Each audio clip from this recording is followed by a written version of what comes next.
appreciate to accept our symposium. Welcome.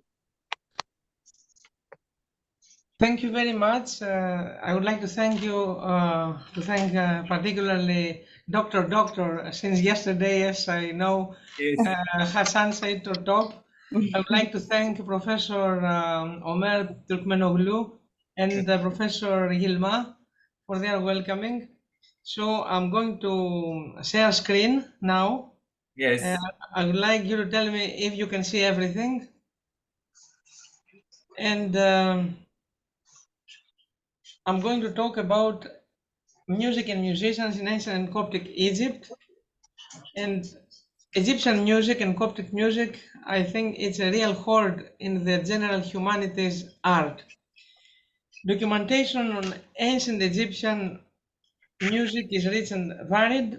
Many representations of musicians playing their instruments have survived in paintings, reliefs, and figurines, and a wide selection of the instruments themselves can be found in museum collections.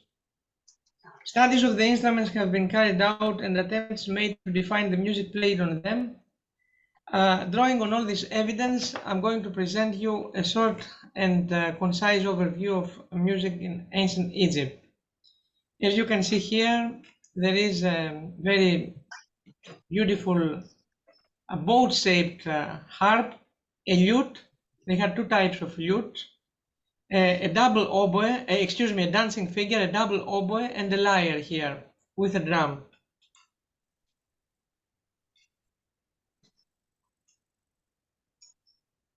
Thanks to the organizers again for their invitation, and kindly please switch off your microphones in order to be able to hear everything perfectly.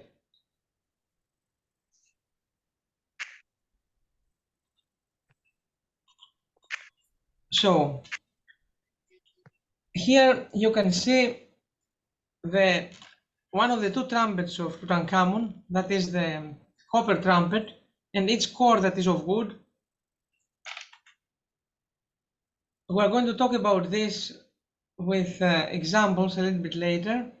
Although music existed in prehistoric Egypt, evidence for it becomes secure only in the dynastic period, that is after 3200 or 3100 BC.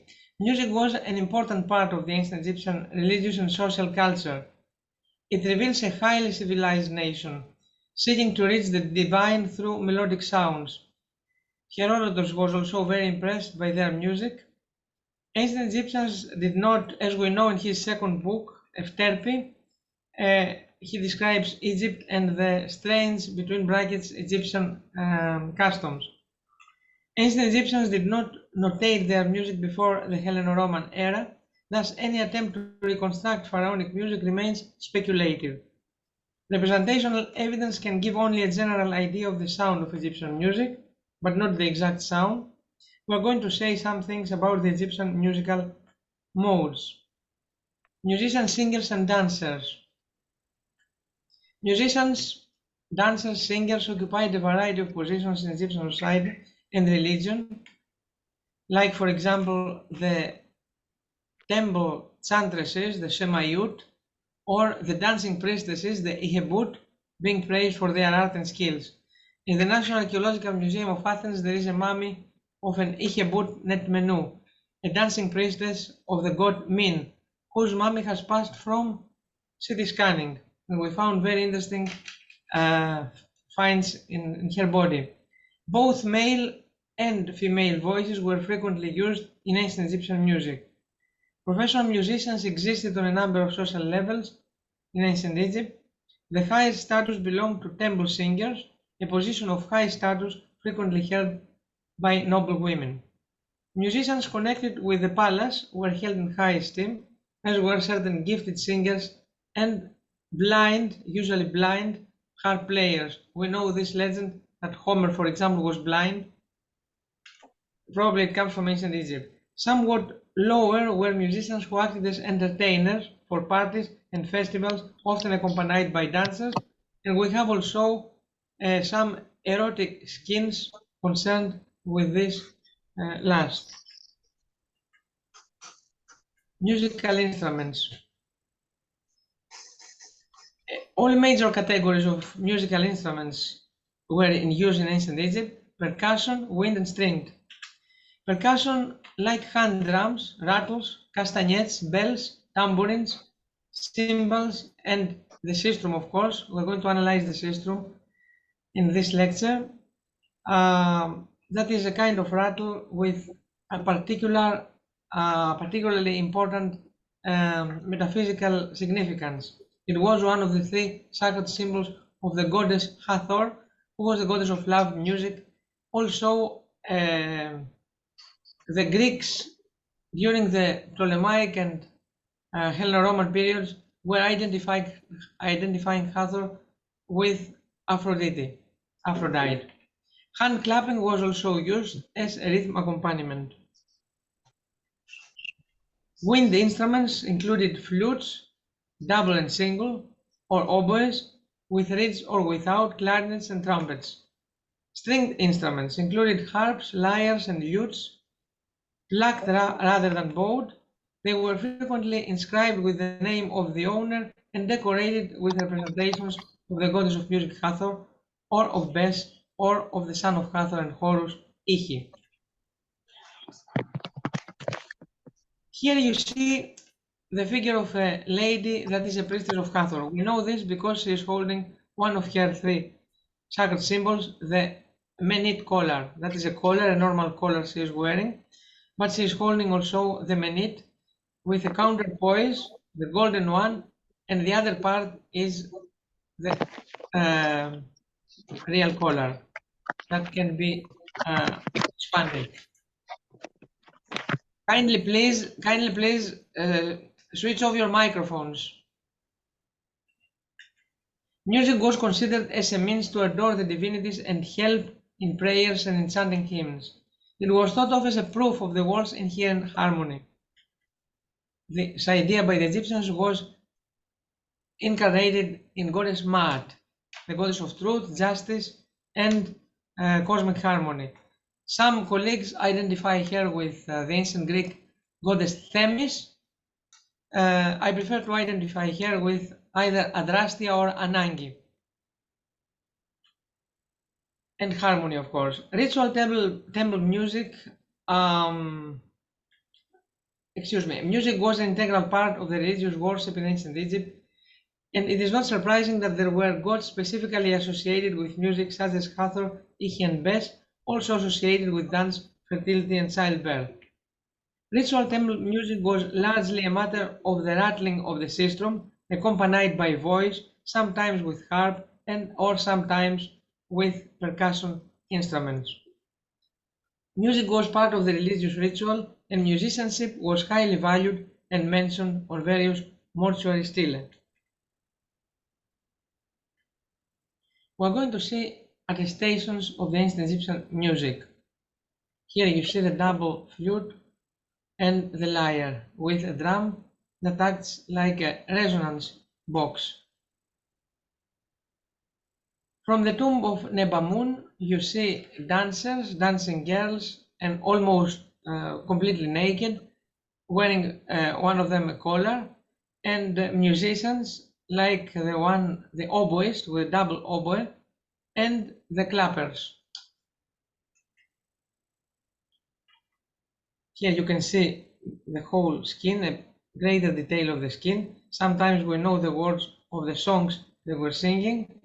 And here is an artist's impression based on archaeological data of how an ancient Egyptian feast, or let's say party, would be taking place.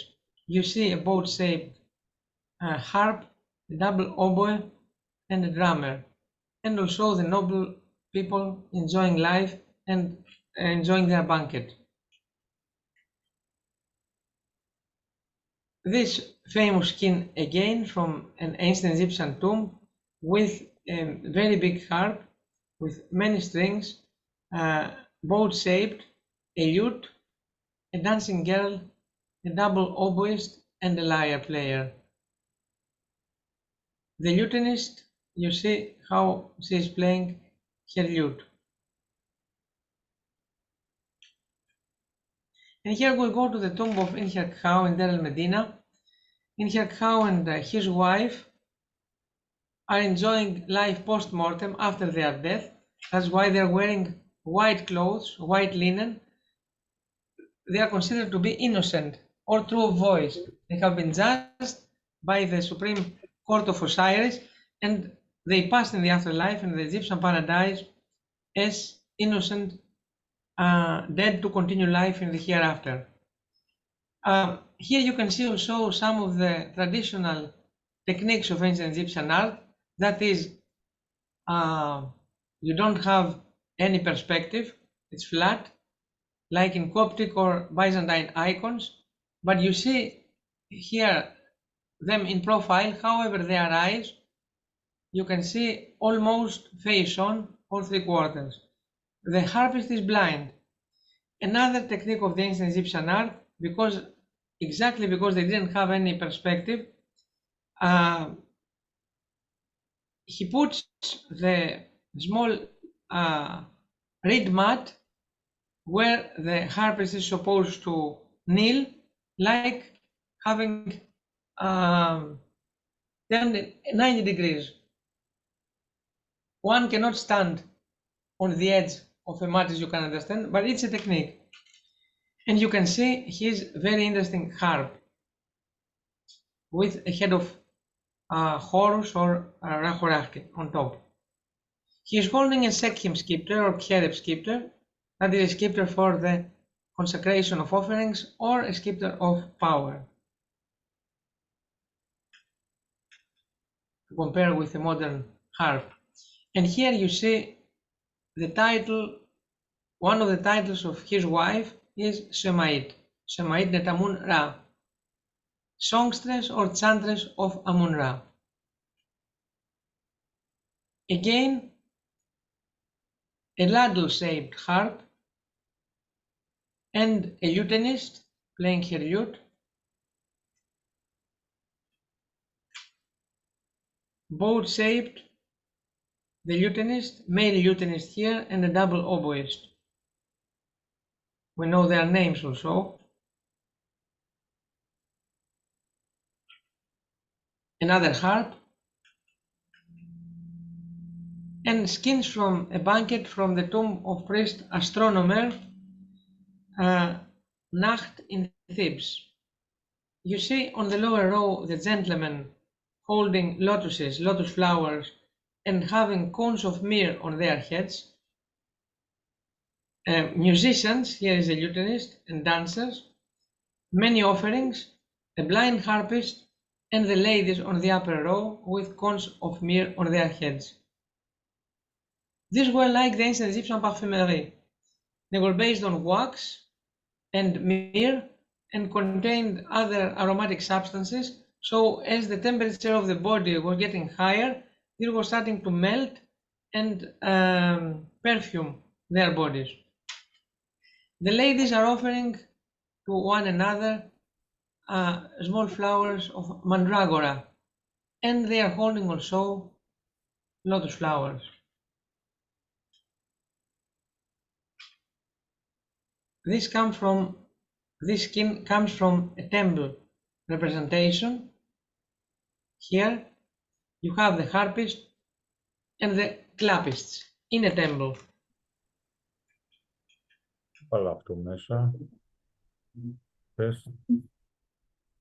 Here you have another harp reconstructed, and here you have an artifact showing the god Ihi. Ihi is a child god. He is the son of Hathor of Dendera and Horus of Edfu.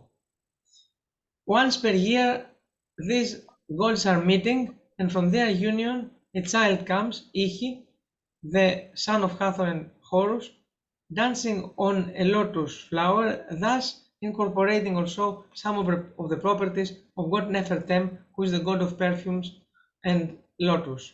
And two priestesses holding the holy emblems of Hathor, the menit necklace, the menit collar, and the sistrum, and the tambourine player.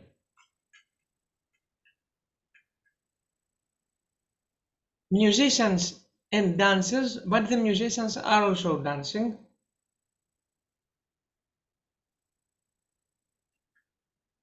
And before continuing, I would like to show you some evidence. Now I'm going to enter in an XP mode in order to show you some older software that do not that are not competent with Windows, with later Windows. And I'm going to show you, first of all, starting from the most antique period, we have evidence of the trumpet of Tutankhamun. I would like to kindly ask you no recording, especially of this, because everything is copyrighted and no publication whatsoever. So here you have a special software about the trumpet of Tutankhamun made by Hans Vandenberg, Dr. Hans Vandenberg, who is also one of the conceivers of the hieroglyphic editor we are using, that is called Wycliffe, and it runs only with older Windows. The silver trumpet of Tutankhamun was found in 922 together with a copper one wrapped in reeds in the burial chamber of the virtually undisturbed tomb of the king by the English archaeologist Howard Carter. You see here the trumpet and the context of finding. The trumpet, which is currently in the collection of the Egyptian Museum in Cairo, is 58 centimeters in length, the bell being 8.8 centimeters wide, and the tube between 1.7 near the mouthpiece and 2.6 centimeters at the bell joint. It is made of beaten silver, with a thin gold band of decoration around the edge of the bell and a mouthpiece of plain thin gold, both beaten onto the silver.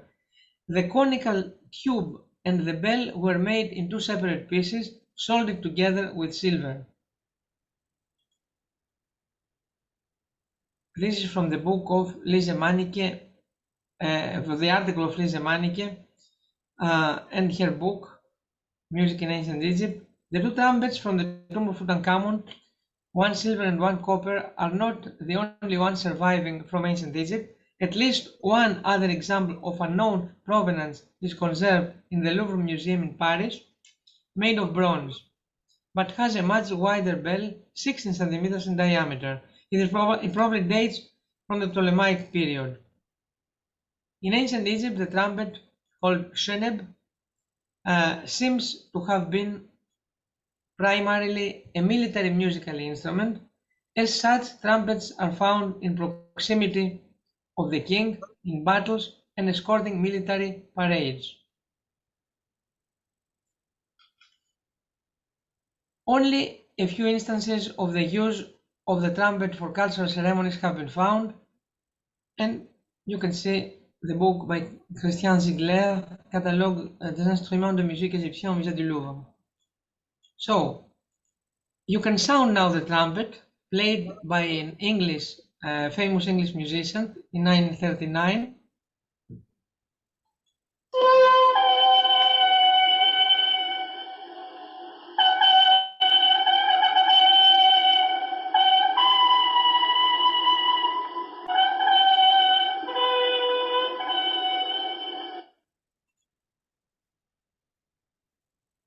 The recording of the sound of the trumpet was made in 1939 in the Egyptian Museum in Cairo for the BBC.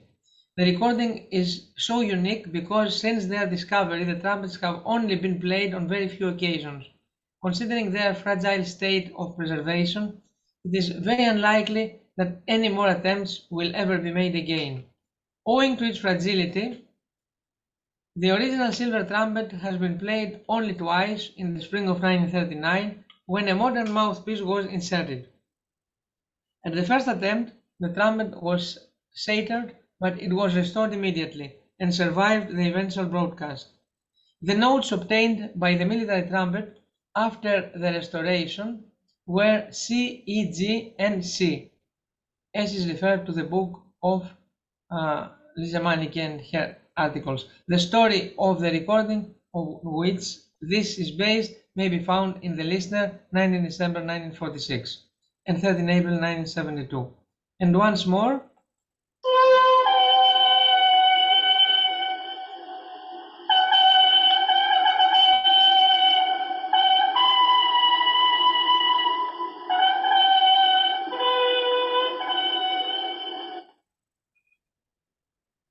the bell of the silver trumpet, decorated with a lotus flower and the cartouches of the king on one side, and on the other side a skin depicting the god Ptah, here, receiving the gods Amun and Rahorachti. Inside the trumpet was found a wooden core of similar shape, a long stick ending in a bell-shaped ornament decorated with colored lotus leaves, as you can see. It may have served as a stopper and could have been a means of preventing accidental distortion of the trumpet. And now I would like to show you a video from the Coptic church made by the cult nut of the Bibliotheca Alexandrina about Coptic heritage and music.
Now they are chanting the Christos Anesti, Christ is resurrected from the dead in Coptic.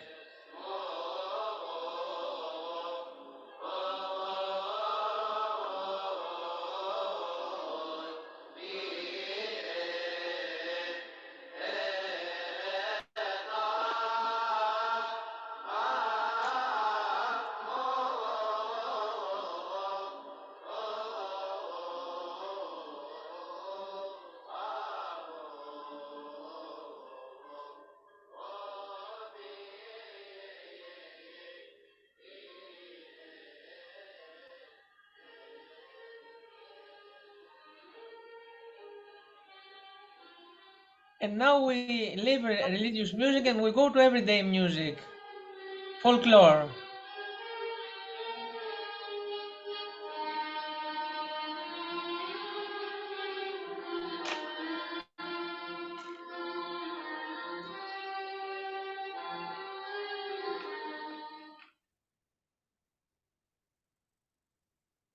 In the first part they were chanting the hymn Άγιος ο Θεός, Άγιος Ισχυρός, Άγιος ο Θάνατος, in Latin Sanctus Deus, Sanctus Fortis, Sanctus et Immortalis, Miserere Nobis, in Greek and first and then in Coptic. But as you know, the Coptic alphabet has 24 Greek letters or slightly variated Greek letters plus 7 letters that come from the ancient Egyptian hieroglyphic alphabet. So we get out of this environment now. And as we were talking about Coptic music, I would like to have you to listen to another hymn, a hymn that was written most probably by Emperor Justinian and is acceptable also by the Copts that are monophysites or miaphysites. As we know, they have not participated in the Fourth Ecumenical Council in Chalcedon, and the reasons for this were mostly because they would like to be independent from Byzantium. So, ο μονογενής.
the hymn starts like the unique gendered Son and Word of God.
I hope you enjoyed it.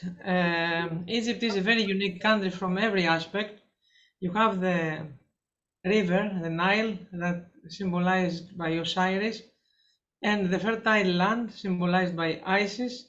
And you have also the desert, that is the god Set, the Typhon of the ancient Hellenic mythology, and the land between the desert and the fertile land that is symbolized by the goddess Nephthys.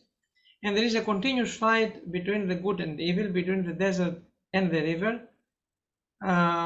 Due to climatic conditions, there is an inundation of the river. Without the inundation, Egypt cannot survive. And this has passed and was imprinted in the minds of ancient Egyptians. And their music also echoes this. There is a certain monotony in Coptic and probably in ancient Egyptian music, without this meaning that the music becomes boring. This is not true. So you see representations of dancers and musicians. Ancient Egyptian music was based on a minor pentatonic scale of 5 full tones without half tones or semitones. This fact can be inferred from the positions of the holes on flutes. During the New Kingdom, when foreign conquest brought Egyptians into closer contact with Asiatic peoples and their music, and many new instruments, and with them new sound qualities were introduced, and they also encountered the scales prevailing in the Near East. They seem to have preferred keeping their traditional tonality, although some musicologists think that they began to use a heptatonic scale. This, we think today, is the truth. Informal singing is suggested by skins of workers in action. Captions to many of these pictures show words of ancient Egyptian songs. There is little evidence for the amateur musician in pharaonic Egypt, and it is unlikely that musical achievement was seen as a desirable goal for individuals who were not professionals. Party or festival tomb skins show ensembles of instruments, lyres, lutes, double and single reed flutes, clappers, drums, and the presence or absence of singers in a variety of situations. In the 2nd century BC, the Alexandrian Ctesibios invented the hydraulic organ, the hydraulis, which used water pressure to deliver air to the organ pipes. The Hellenic contribution was, of course, important.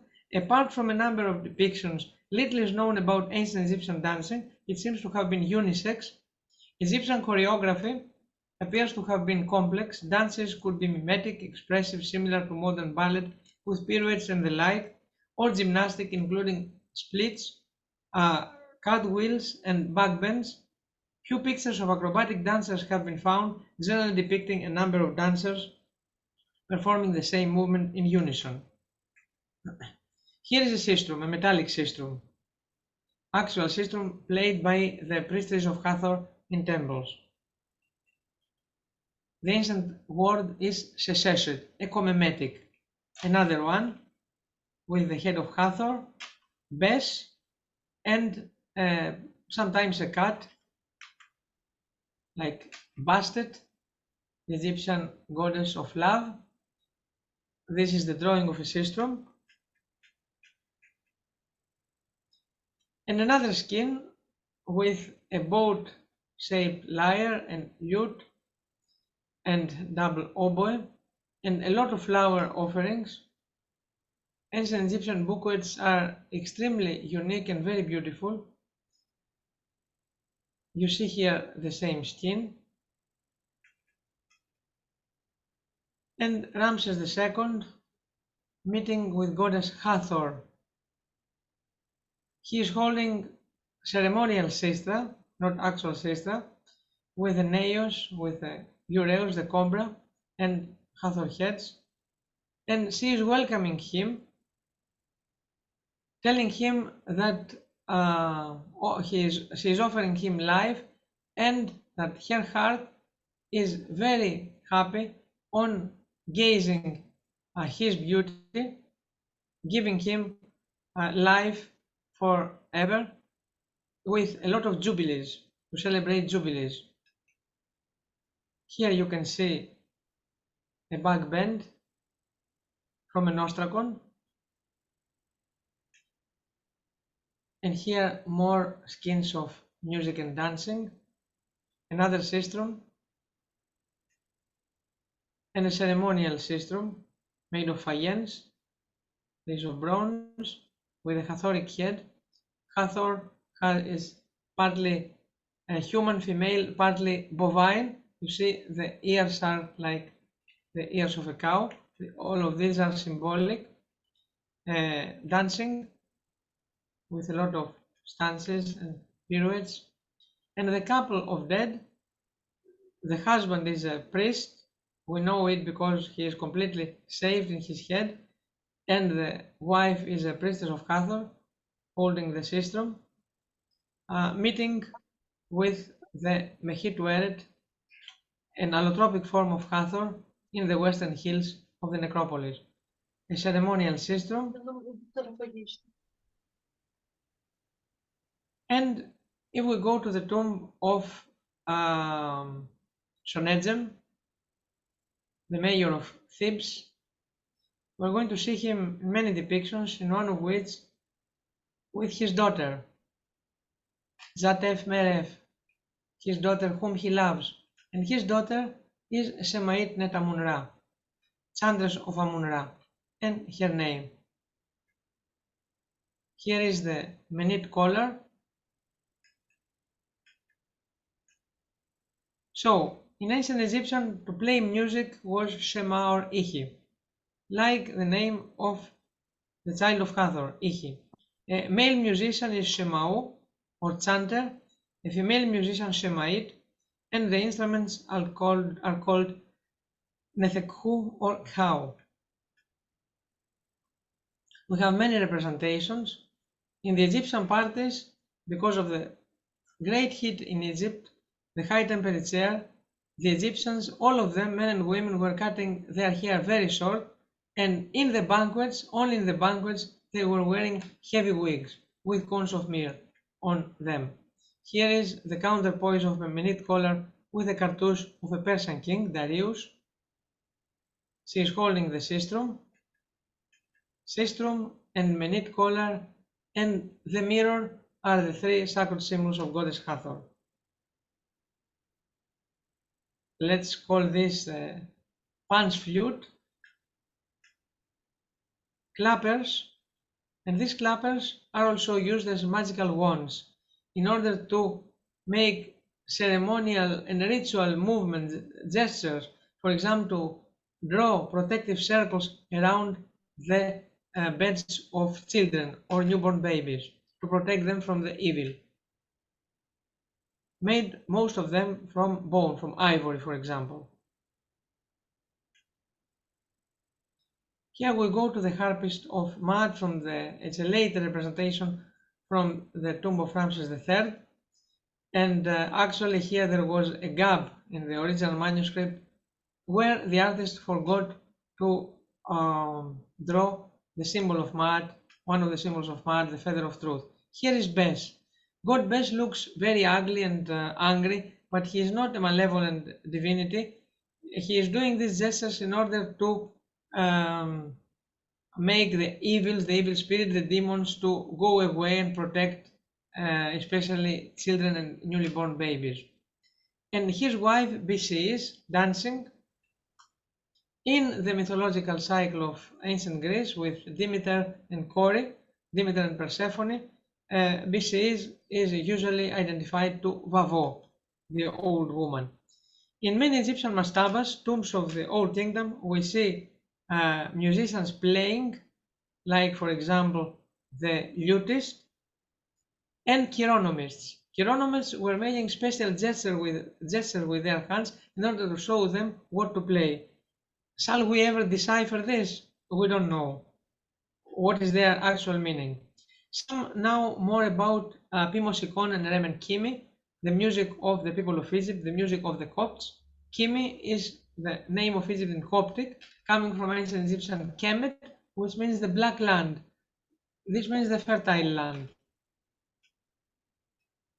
Coptic lutes and flutes, musical instruments, and during the Coptic ritual ceremonies, there are small drums, and also rattles. We have seen all of this, and we have heard the Agios of Theos, επί Χριστός αυτόν, Christ has resurrected, is resurrected, and homogeneous. This is a replica of the hydraulis of Dion, something like what Ctesibios the Alexandrian has constructed, and from this comes the organ.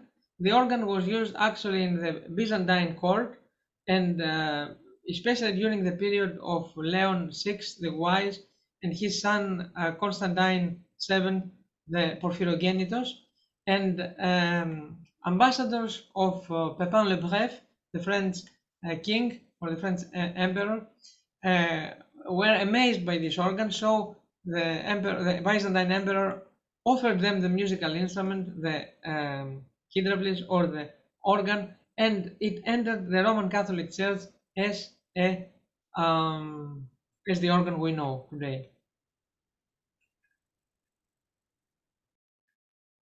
Genuine music is composed as a reaction to an inner or outer stimulus of a human being. It expresses its soul using the musical language acquired from nature itself, from natural sounds, for example, the sound of the sea. In ancient Egypt, priests kept secrets of astronomy, music, and architecture inside the temples. Those sciences were not intended to be known by common people. Likewise, the sons of the pharaohs, who adopted the new religion, Christianity, kept one of the oldest musical heritages in the world, sung for more than 2,000 years in Coptic churches up to our age. Nowadays, only few hundreds of deacons, priests, bishops, and Egyptian people in the whole world can sing those beautiful tunes in the Coptic language, which is the last stage of evolution of the ancient Egyptian language with enough Greek elements. Kurt Sachs studied the music and poetry of ancient Egypt. Hans Hickman took a deeper focus on music in ancient Egypt. He studied and analyzed all available engravings, inscriptions, and instruments of ancient Egypt. Ernest Newland Smith had no knowledge of this field, but his fate made him meet with Rageb Moftah, who invited him for 9 consecutive winters in Egypt, where he transcribed in 16 volumes all the inherited Coptic musical heritage. Concerning the important studies by Fathi Saleh and Mahmoud Effat, we're going to see a video very shortly. Egyptian music must have changed a lot during the last couple of millennia. We have even less clues to what the music sounded like than we have to how the Egyptian language was pronounced. Because, as we know, ancient Egyptian did not write the vowels like the Camito-Semitic languages like Hebrew and Arabic. Although in Hebrew and Arabic we know how to pronounce, in ancient Egyptian we don't know, so we put usually a helping short E in order to be able to pronounce. The only stage of the ancient Egyptian language we know the pronunciation perfectly is Coptic. One should therefore be very cautious when extrapolating to get an idea what the ancient music may have sounded like. Coptic church music and Nubian and Egyptian music might be very helpful. And we're going to see at the end of the lecture excerpt from the music of Ali Jihad Rashi, a Lebanese musicologist who has used Nai, the modern Arabic flute, and other instruments in order to play music to mimic the ancient Egyptian music. Before thanking you, I would like to show you some more facts, like for example the reconstruction of ancient Egyptian flutes. Thank you.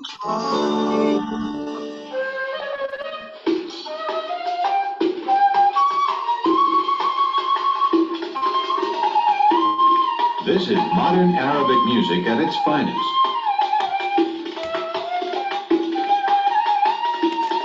The bamboo flute is in the hands of Mahmoud Effat, one of Egypt's most famous musicians and a scholar of music history. Mahmoud is spearheading a unique project to rediscover the ancient roots of Egyptian music.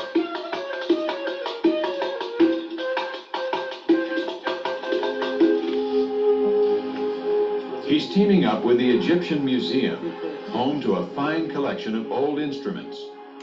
Here in the Conservation Laboratory, they're restoring ancient bamboo flutes found in tombs.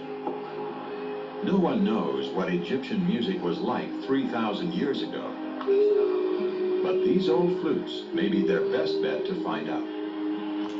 آلات الناي هي الشيء الوحيد الذي لم يطرأ عليه أي تغيير في الطول ولا في السمك ولا في الأقطار. فأنا كنت مقتنع إن إحنا لو نفخنا في هذه الآلات فهتدينا نفس الأصوات اللي أنتجتها من حوالي 3000 و 3500 سنة بدون أي تغيير. The hope is that with restoration, Mahmoud can play them.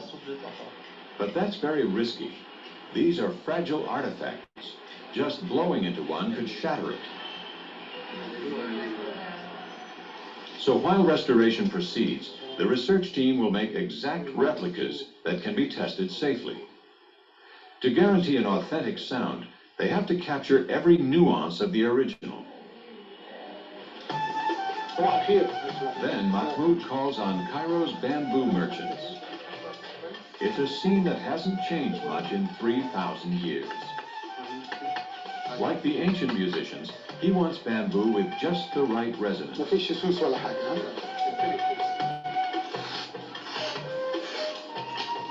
Mahmoud's artistic judgment is exactly what's called for.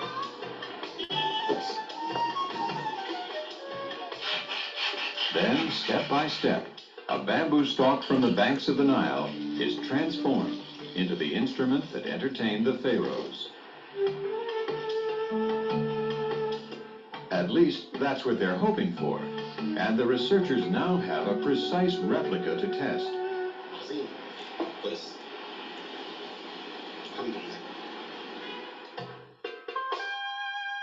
Meanwhile, at the step pyramid of Saqqara, the rest of the team is searching for how the flute was played. The originals came from these tombs. So computer scientists... I would like to thank Professor Fathi Saleh, Emeritus Professor now, a Professor of Informatics at the Cairo University, for providing these videos. As I told you, please, no recording and no broadcasting of this. And now we see him with his colleague from abroad entering a mastaba to talk about some representations of musicians and chironomists. Fadi Salah and Bob Cribbs hope to find some record of their use.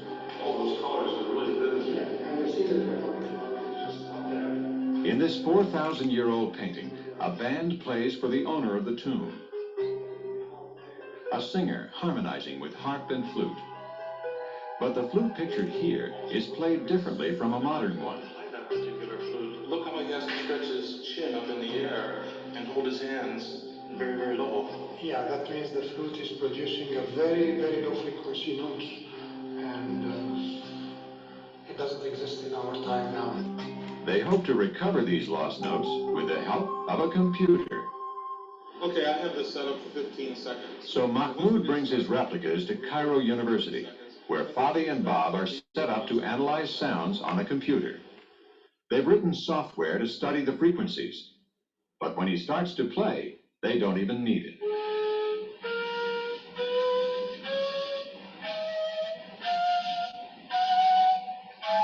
Sound familiar?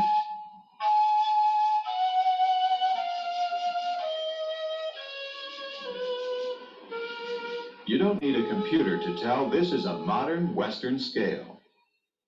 The history books say the Greeks invented it, but here it is on an Egyptian instrument, 1,000 years older than that. Re, mi, fa, sol. Even Mahmoud never dreamed they'd hit upon such an extraordinary discovery. اللي احنا اشتغلنا عليها ديت مساوية لحجر رشيد اللي اكتشفنا بيه الكتابة المصرية. نقدر نعتبر بالمجموعة ديت احنا قدرنا نوصل إلى اكتشاف السلم الموسيقي الفرعوني. Their next challenge will be finding the actual tunes ancient musicians played. Thousands of undeciphered tomb paintings like these may contain valuable clues. Perhaps in these mysterious hand signs are the finger positions for a lost melody. But for now, Mahmoud is reaching out to Egypt's past in another way. Back at the museum, one of the originals has been restored. You're about to hear a flute come to life for the first time in 3,000 years.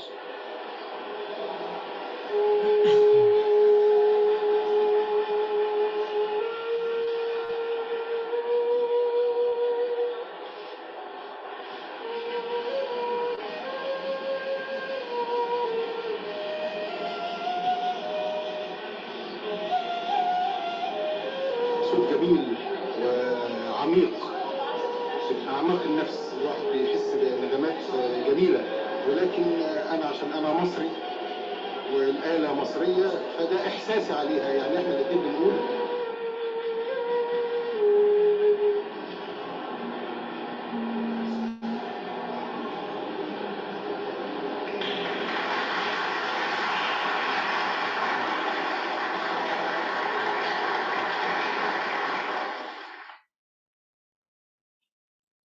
So I would like to thank you very much. I don't know if I have some more time because I think it's I have surpassed the time.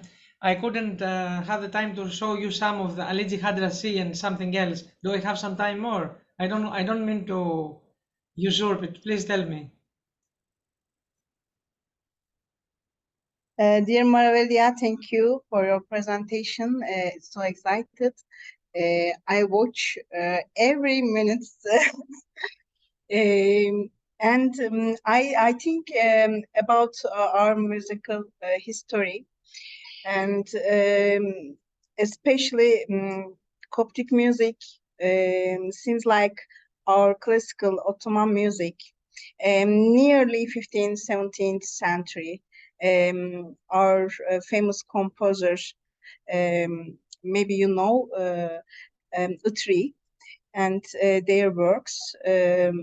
When I listen, I feel so interesting, and thank you very much. Well, you know, my knowledge of European music is elementary to good. I know Byzantine music very well. I have studied. I like very much to listen to Western music, especially Gregorian chant and Renaissance and classical music. However, I believe firmly that the Oriental music, the ways of the Makam, for example, that has passed into the Arabic, the Ottoman, the Byzantine music, is unsurpassable and has much more capabilities than the Western music. I don't mean to say this in any kind of discrimination. It's just what I feel. And if I have some time, I could show you also a little bit more of the work of Aligi Hadrasi and how ancient Egyptian musical customs have passed into modern Egypt, into Islam. Do I have Yes. five more minutes? Can I have 5 more minutes, please? Please, again, may you say again? Can I have 5 more minutes to show you some more examples? 5 minutes. Of course. Hasan Hocam uygun mudur? Olur hocam. Diğer arkadaşlar gelmiş mi bakalım, yok. Hı hı. Vaktimiz müsait, bir tane sunumda kişi yok zaten. O yüzden müsait hocam. Olabilir. Ufak bir kesit dinletmek istedim. Okay. Yes, I'm prepared now. Okay. Thank you. Welcome. A little bit of Aligi Hadrasi, how ancient Egyptian music may have sounded using traditional instruments like the nai.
And how it was passed into ancient Egyptian music from the great Feast of the Valley, the Opet festival, how it passed into Islamic tradition in Egypt today.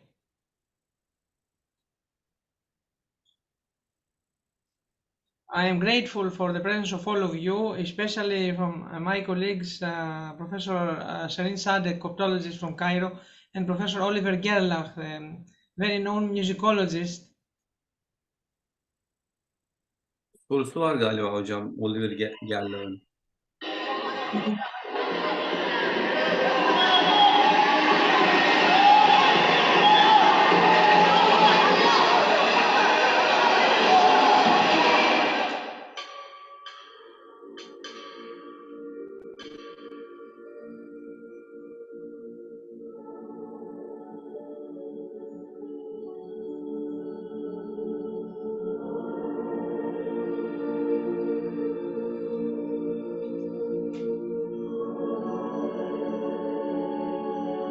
During this feast, the most holy statue of the god Amun-Ra was being transported from the Karnak temple to the Luxor temple, and there were a lot of feasting musicians and priests and priestesses and dancers, and it was transported into a holy bark, into a sacred boat, and something like the same happens today during the Islamic festival, Maulid Abul Haggag.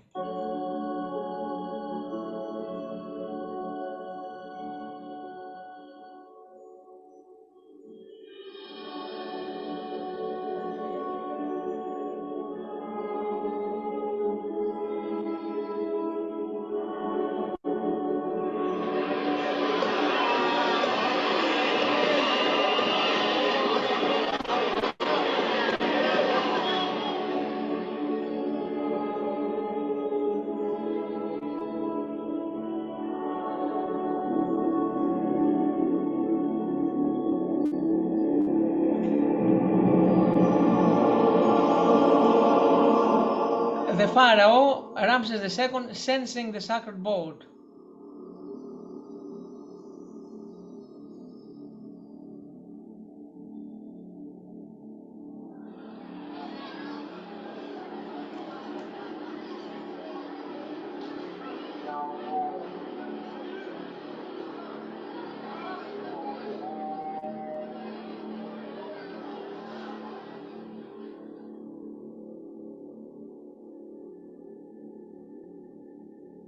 The pylons of the great temple.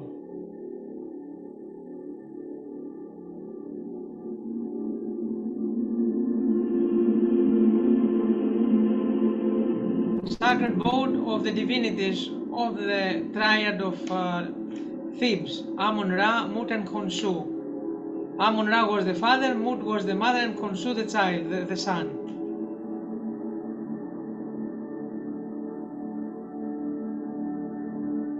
And the modern restitution.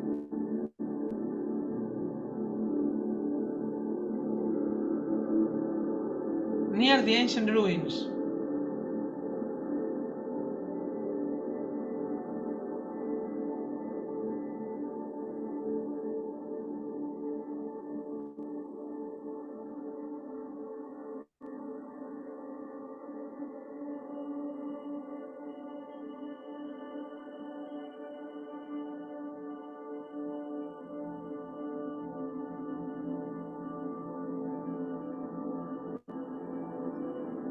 Musicians and dancers.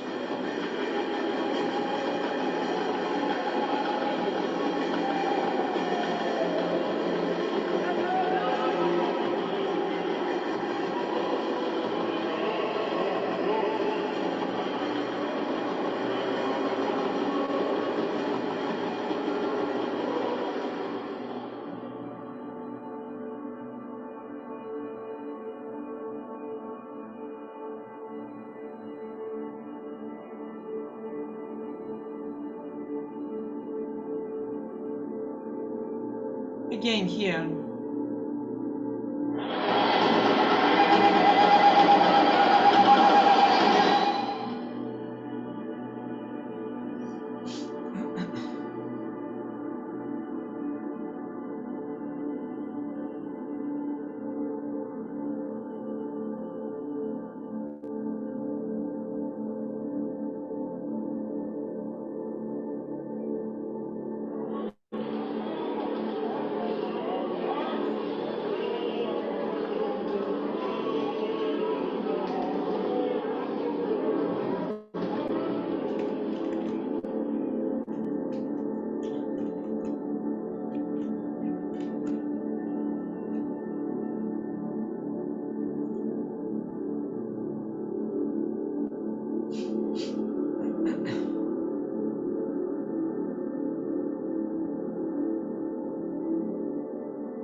The army, Egyptian army, with their shields.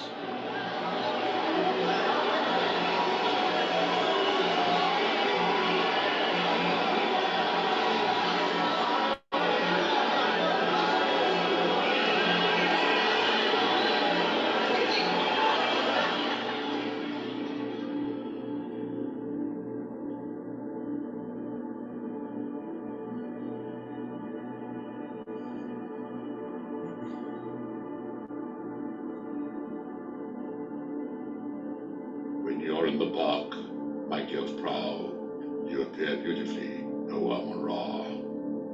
Everyone gives praise to you. The whole land is being in festival, while your eldest son, your firstborn, rose you to orbit. May you give him an eternity as king of the two lands and everlastingness, consisting of years of peace.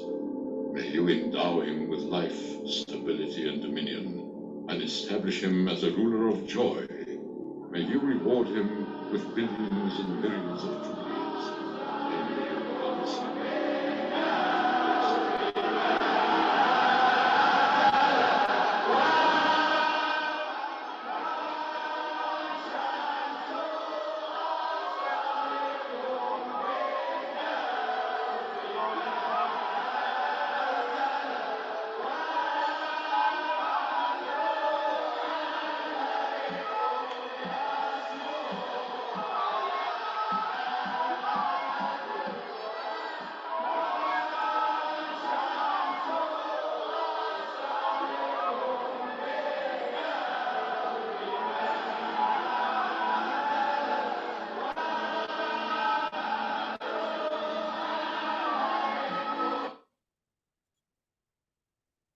So, çok teşekkür ederiz.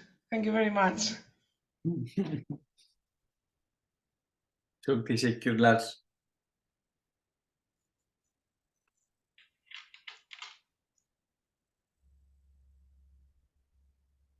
The microphone is switched off. Sorry, I have some technical problem in my computer. Thank you very much again. And is there any question, dear participants? So I have one question, may I? Okay, we are listening to you. Okay. I have it's kind of question and comment at the same time. So you mentioned Gregorian chant. And when I was listening to the recording with bells, chant with bells, it reminds me more Ambrosian chant. When Copts, I know that Copts deprived links with the Roman Catholic Church in 5th century, but before that, Ambrosian chant was developed in 4th century. And I find too many coincidences and similarities in Copt chants, in Egyptian chants, and in Ambrosian chants. So you're right that roots of Western chants are in East culture, and Ambrosian chant is deeper in meaning of codes. There are too many codes, and it's a great depth because after that, Western music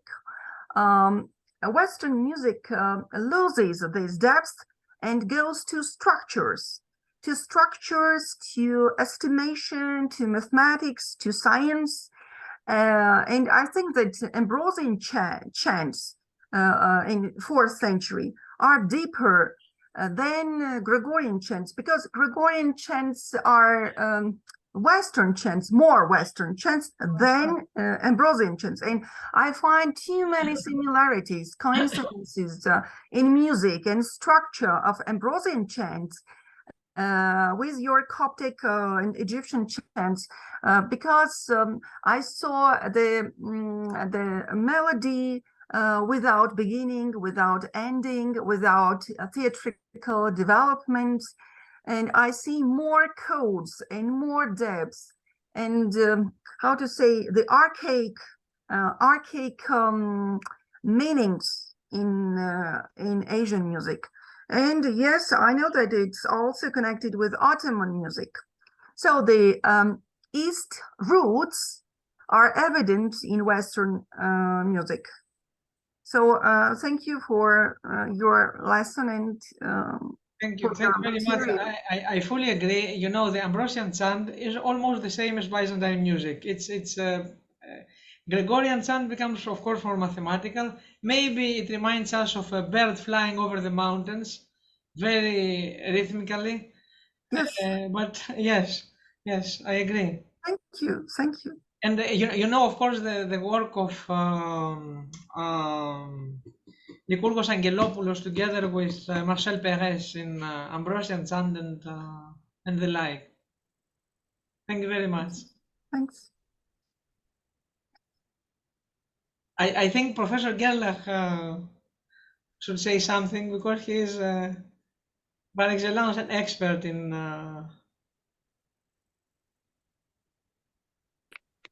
this field. No, I just want to mention that Alkindi already was a big admirer of the octoechos, and he translated it as an Arabic term. You can read this in an essay by Neubauer. He's an expert for the Arab Islamic sciences. And yeah, I can, if you want, copy you the bibliographical dates of this article. So there is a connection, I think, in general. We can also root it for Gregorian chant because I copied you now this English Wikipedia article about tonary, because that was the way how the Byzantine octoechos was in a modified form, one has to say, imported under Charlemagne. So this concerns the Gregorian reduction, that means the reception of Roman chant under Charlemagne within the Frankish Empire.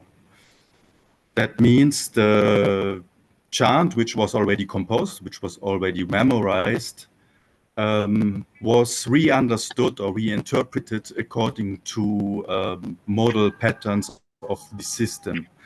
So it was not necessarily the system used by the composers, but this transfer is very well known. But I think it could be well that the roots for it is Egypt, because the oldest papyrus that we have are the earliest written evidence. They point to the corner of Egypt. Maybe with Alessandria, the Copts, who did a lot of translations there, and yeah, also the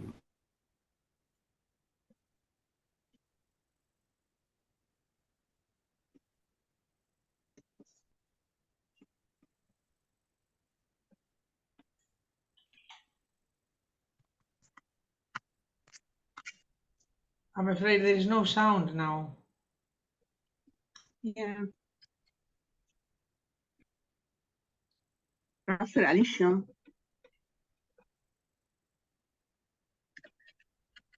The microphone. The microphone is switched off.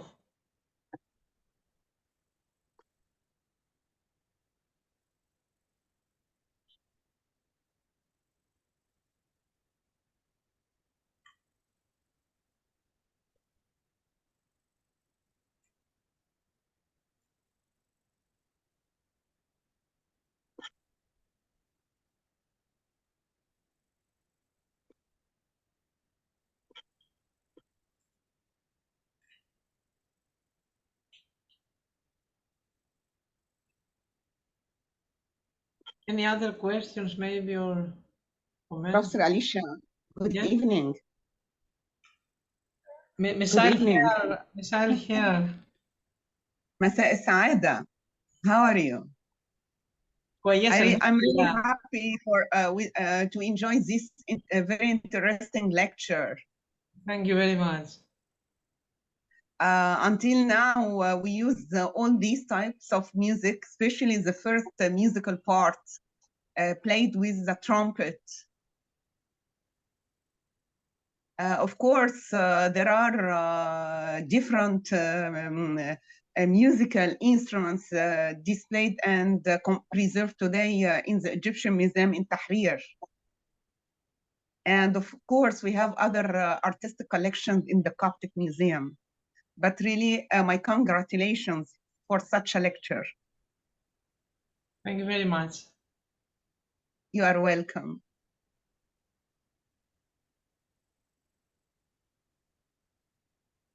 Dear You participants, can you hear me? Yes, yes. We already finished our hours, and thank you very much for your participants and the valuable information about music history, and ancients. Just 10 minutes, we will have coffee break, and after coffee break, we will be again. Okay, thank you very much. You're welcome. See you soon. Okay, inshallah. Thank you, Inshallah. Alicia. Thank you. Hey, goodbye, Hassan. Thank you very much. Merhaba. Merhaba, merhaba. Thank you. Thank you. Dear Alicia, you know Ras Musicology Music Congress, November 25, 26. We invite you and invite your colleague study on musicology. Thank you very much. With pleasure. As I told yesterday, I'm missing Istanbul very much since 2019. So Istanbul not good, my friend. well, one of the most beautiful cities of the world, I think. The beautiful city, but there is no Turkish people now in Istanbul. No, there are many. Okay. There are many different nations in Istanbul. Well, I want to visit Ankara also, and Antalya is very good. And Yes, our congress in Antalya, Ras Music Congress. Antalya. Yes. Okay. Maybe we can organize a visit, some trip in Istanbul, some places. Okay. Some participant wants a trip, a cultural and historical trip in Istanbul.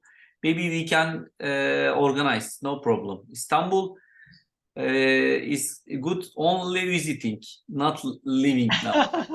Well, I don't fully agree with you, but I would like to visit also Çatalhöyük to see the antiquities because they are very interesting.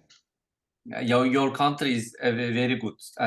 Selanik. Thanks. We visited Selanik and some places near the sea. Very, very good and very not many people, not crowded.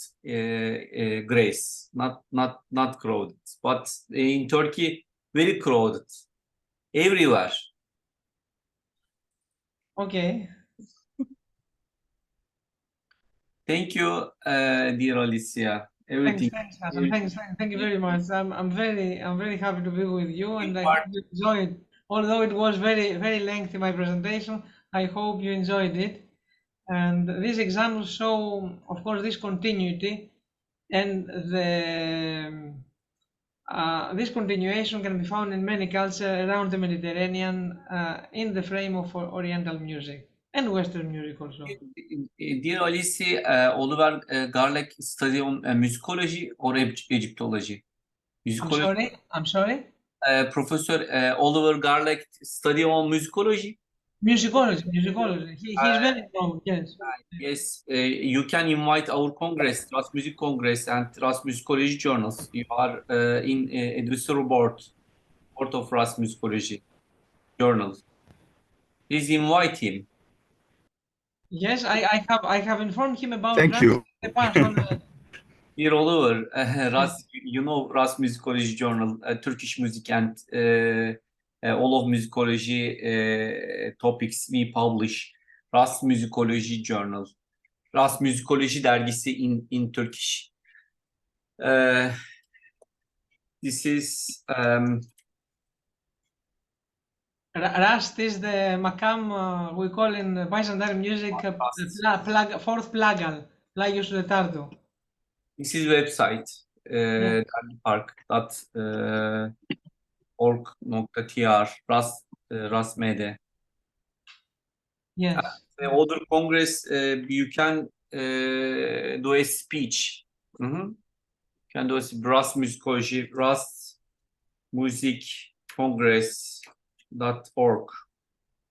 Next Congress at November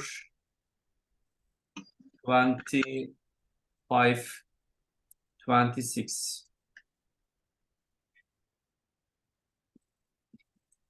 Please welcome. Please come to Antalya, if possible. Okay. With pleasure. Thank you. I would like to.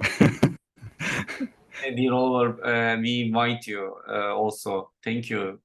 Join this congress. This congress, interdisciplinary art and progressive art. Our journal, Journal of Interdisciplinary Art and Education, organize this congress. Other congress, only music topics. Trust Music Congress, November 25, November 6. We invite you, dear Oliver, dear Gabor, Nemes, Kwanza also maybe, Sherin, and all of participants this Congress. We invite you, study on music.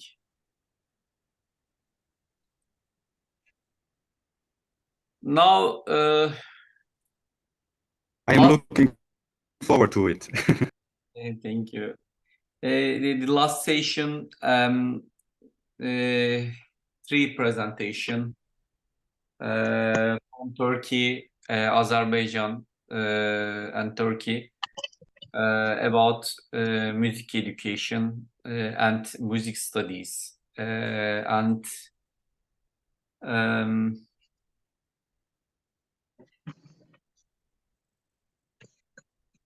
interdisciplinary music studies.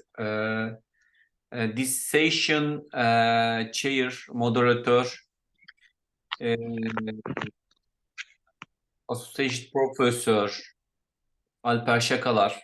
He's editor-in-chief also, Ras Musicology Journal.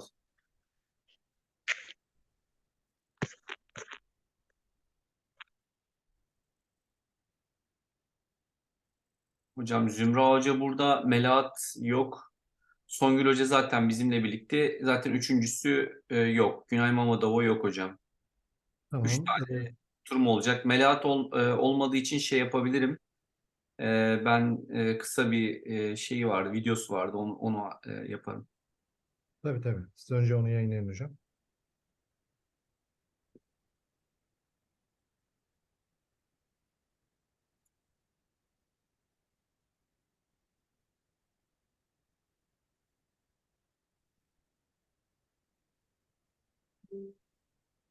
Yo, önemli değil o. Nerede ki? Melahat gelmiş mi? 3 defa yazdım ama yok. Neyse. Bir saniye bakayım hocam onu.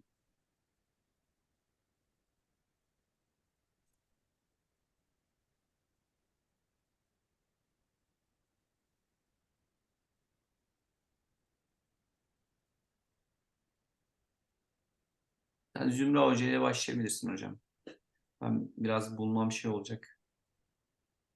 Başlayacak sanki.